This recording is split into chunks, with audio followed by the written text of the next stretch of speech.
It's time for the show where high culture and pop culture collide. Hi there, this is You Don't Know Jack, and I'm Schmitty, and I am here all for you, just for you, because apparently you couldn't find anybody else to hang out with. You should probably understand this right from the get-go. Just because I'm taking time out to play with you does not mean we're best friends now, okay?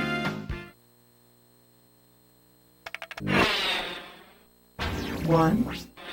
Coming at you, washed-up literary characters. And this one's going to be worth $2,000. All right, you better get settled in, because for this big old literature episode, we have a question about everything that's ever been written in the English language. So we better get started, because this could go on as long as one of those civilization games, okay? If Robinson Crusoe were around today, in which of these restaurants would you most likely spot him looking for companionship? Howard Johnson's, Bennigan's, Applebee's, or TGI Fridays?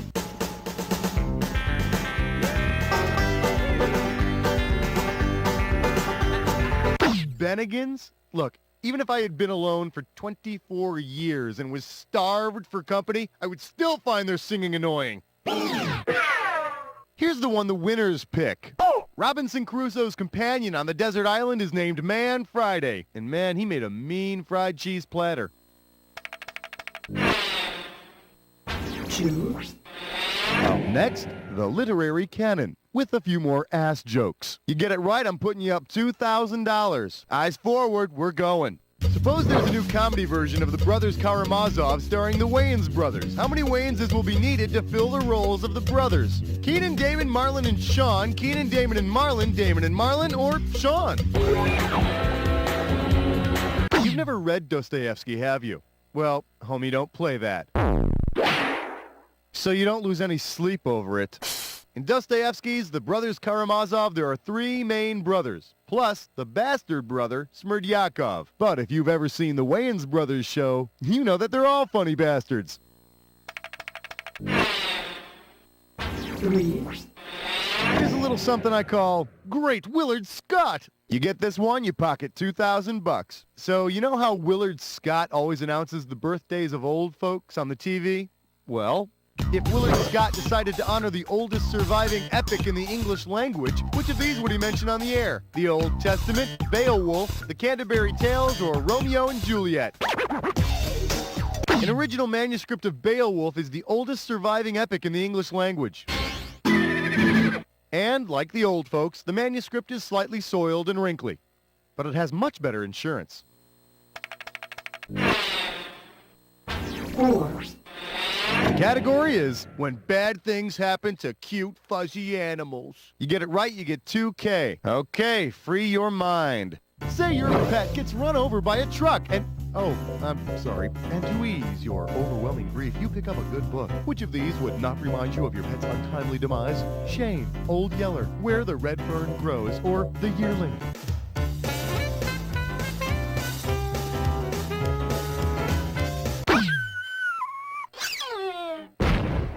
I could have given you some cash if you picked this one.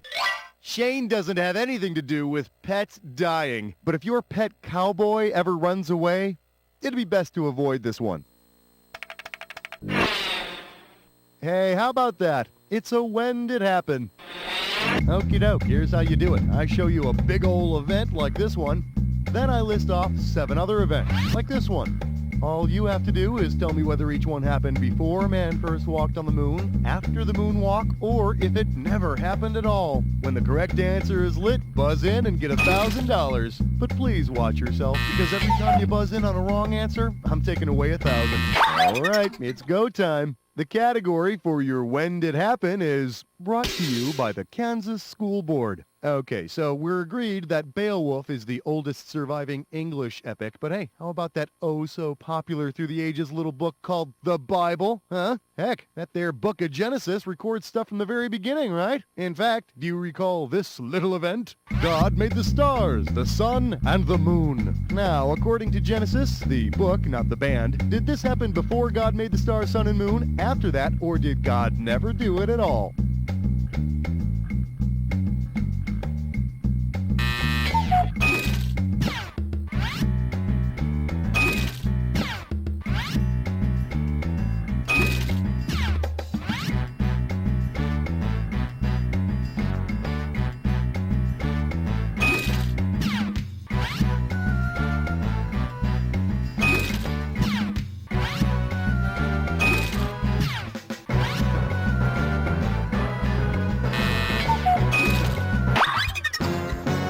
that's it. Let's see what we've done. Well, you showed that one a thing or two, huh? Let's take a look at your overall score now. All right, then. Let's get back to the game. 6. This category is good book equals bad movie. Get it? How does $2,000 sound? Pencils ready. Let's do it. If the manuscript that Jack Nicholson's character writes in The Shining were adapted for the big screen, what would be unusual about it? Everyone would die. Everyone would have the same line. Everyone would go crazy. Or everyone would go blind.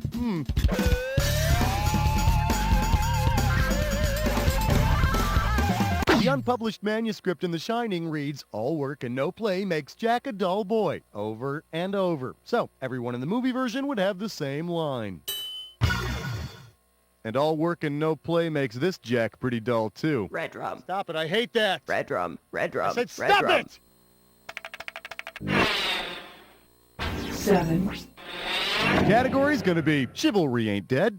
It just smells that way. You get it right, I'm giving you $1,000. Hey, can you imagine how stanky it'd get inside one of those suits of shining armor? Woo! Say you give King Arthur's knights a group bath. Because he was the purest, which knight would probably float like pure ivory soap? Sir Galahad, Sir Gawain, Sir Lancelot, or Sir Bayo? Sir Galahad was the purest of King Arthur's knights. That's why he got the Holy Grail. Although it makes you wonder, what does a pure knight do when the other knights are out killing people? Embroidery? 8. I'm calling this one, I Want More. $2,000 for a correct answer. And now, your question. If Iago from Shakespeare's Othello performed as a magician on Circus of the Stars, what would be his trademark trick? Sawing women in half, making handkerchiefs appear, pulling rabbits out of his hat, or disappearing?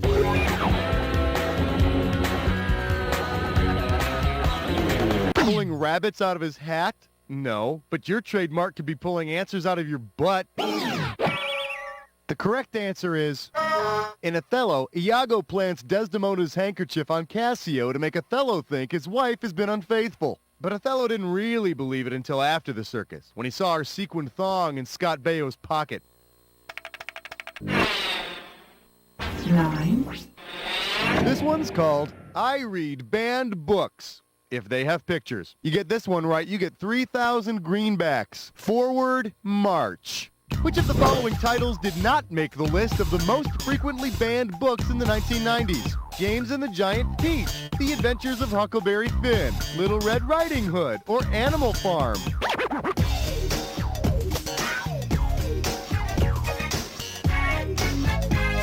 No, apparently books about big fruits aren't too well received. Okay, now here's a good answer.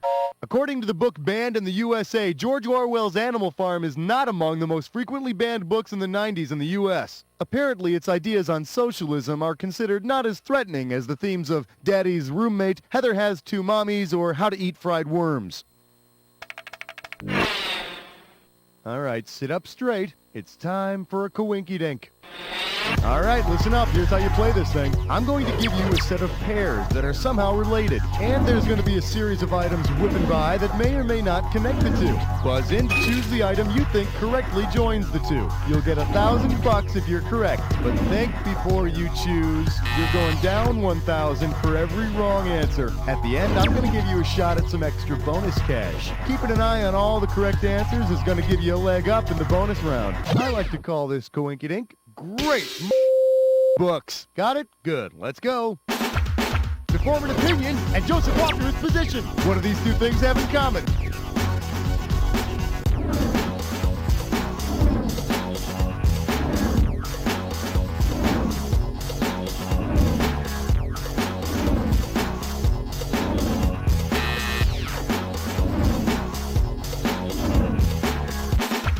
Blue Devils University and husband of a Duchess.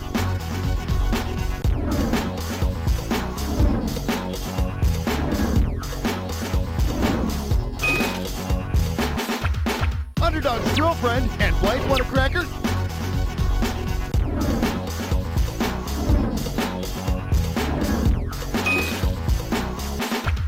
Sudden Rush Forward and Charlie Brown's sister.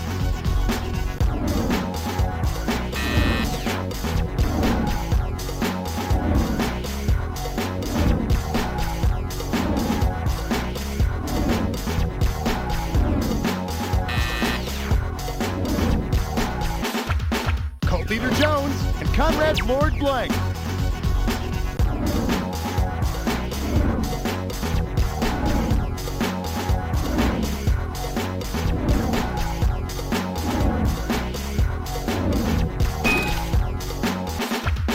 Actor Hanks and Male Cat.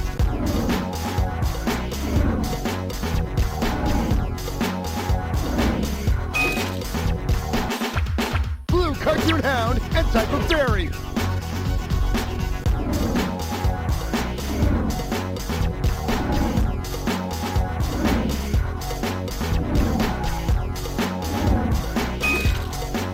Okay, heads up for the bonus. What do all the correct answers have in common? Are they all of Mice and Men?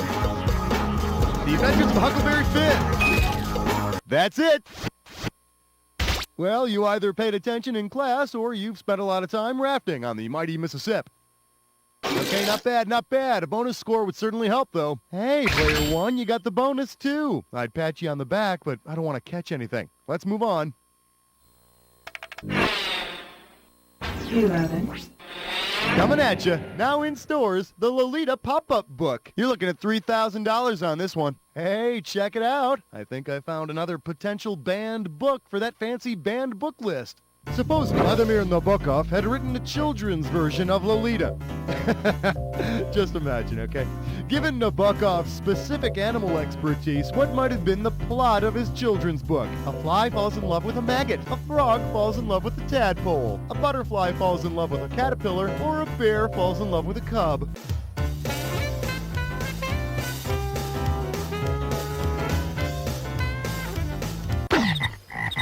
Light of my life, fire of my loins, Lolita.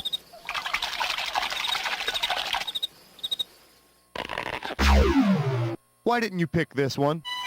Aside from being a fairly decent writer, Nabokov was an expert in butterflies and moths. And then the butterfly went into the house of the old butterfly who had also had sex with the caterpillar. He chased the old butterfly around the house and then shot him dead. Bang, bang. 12. Up next, the Starbucks stops here. I got $2,000, says you don't know this one. Okay, everyone's familiar with Washington Irving's story of Rip Van Winkle, right? How he walked into the Catskills one day, fell asleep for 20 years? Well, suppose Rip Van Winkle had passed a Starbucks that morning. Because it has the most caffeine in it, which of these drinks might have helped Rip Van Winkle stay awake? A tall cafe Americano, a tall cafe misto, a tall cafe latte, or a tall house blend coffee? Nope, and there's nothing more frightening to Europeans than an Americano with a caffeine buzz. What do you say we check out the right answer? 12 ounces of drip coffee has more than double the amount of caffeine contained in the one shot of espresso used in a 12-ounce espresso drink. All I know is after 12 ounces of coffee, I gotta take a serious Winkle. 13. Here's a little something I call, I don't read nothing I can't pronounce. We're playing for $3,000 this time. See what you can do with this one. Which of the following books is an example of a Bildungsroman? Bildungsroman. That's it. Rand McNally's Road Atlas, The Joy of Cooking, Are You There, God? It's Me, Margaret, or One Fish, Two Fish, Red Fish, Blue Fish.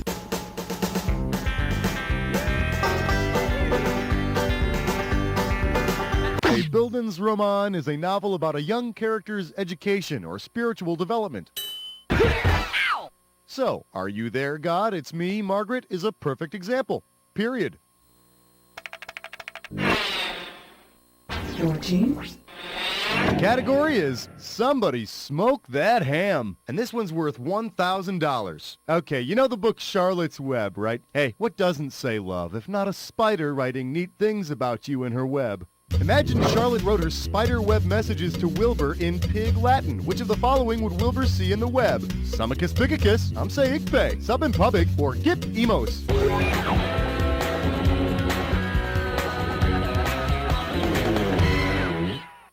Should've picked this one.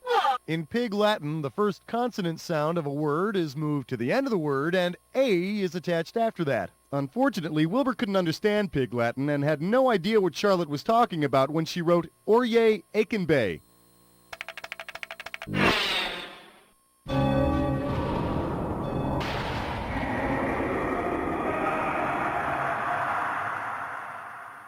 You've almost made it to the credits, but first, the attack. When you see two words that match, hit your buzzer. If you're right, you get $2,000. If you're wrong, you're losing $2,000. Oh, and one more thing to remember. Remember the clue. The two words that match have to fit this clue. In their own Are you listening to me? Hey, over here. In their own worlds. Okay, pay attention.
My friend, you're like some kind of maniac. Let's take a look at your final score. That does it. Way to go, my friend. Like I always say, it doesn't matter whether you win or lose as long as you get to play with yourself. Now turn off the freaking PlayStation and write this down somewhere. You don't know Jack!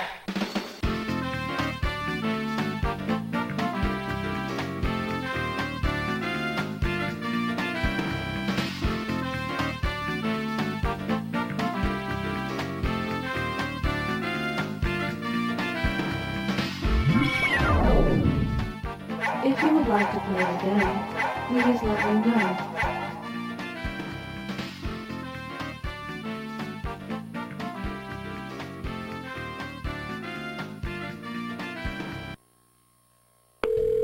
Hello? Mr. Smith? Yeah? About that kidney transplant you're waiting for. Uh-huh. Now you can charge it because I've got a pre-approved credit card with your name on it. Boy, that would be great. Sign me up. Cold calling can be hard, but the Telemarket 2000 makes it easy. Simply type in a name, and the Telemarket prints out personal information about the people you're calling. Hello? Mrs. Johnson? Yes? I know you're going through a painful divorce. Who is this? And nothing can take your mind off a lousy cheating husband like some beautiful aluminum siding. Really? Do you think so? Oh, go ahead. Do the whole house. The Telemarket 2000. Let us help you get your foot in the door before it's slammed in your face. This week on The Bachelor Chefs, the theme is macaroni and cheese. Ah, I see the Bachelor Chef is preparing his macaroni and cheese using a zesty white cheddar mix. Yes, and what's this? He only uses half the recommended amount of milk? Fascinating. The challenger is seasoning his macaroni and cheese with pepper and a dash of leftover Tabasco sauce. The smell is extraordinary. Who will win this battle? The Bachelor Chef's macaroni and cheese did not boil too long. It is not mushy.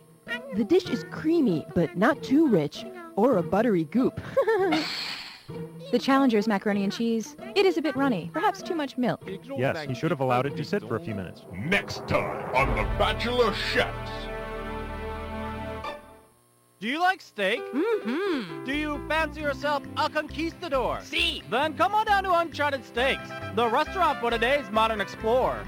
We take only the finest steaks and hide them in the restaurant. It's your job to find these steaks and claim them in the name of taste.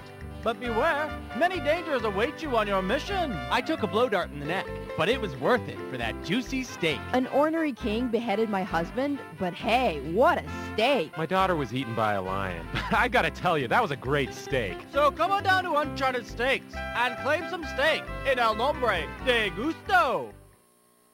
Hey, what are you doing? I'm lonely. Are you? Call me. 1-800-HOT-BOX. Let's go out. I was up for a night of hot woman on robot action. Well, I got what I wanted. Plus, at the end of the night, my robotic escort really put out. Give me a call. 1-800-HOT-BOX. I'm waiting by the phone. Plus, at the end of the night, I really put out. I remember when Karen had just given birth to Emily. She was our third baby in 4 years, and I knew the responsibility was going to be immense. That's when I decided to visit National American Bank and Trust. I had problems, and they offered solutions. You see, my friend Larry works there as a janitor, and he loaned me $50 so I could buy a one-way bus ticket to Daytona and get a fake driver's license. Suddenly, my responsibilities vanished, and I was able to go back to visiting strip clubs. Thanks, National American.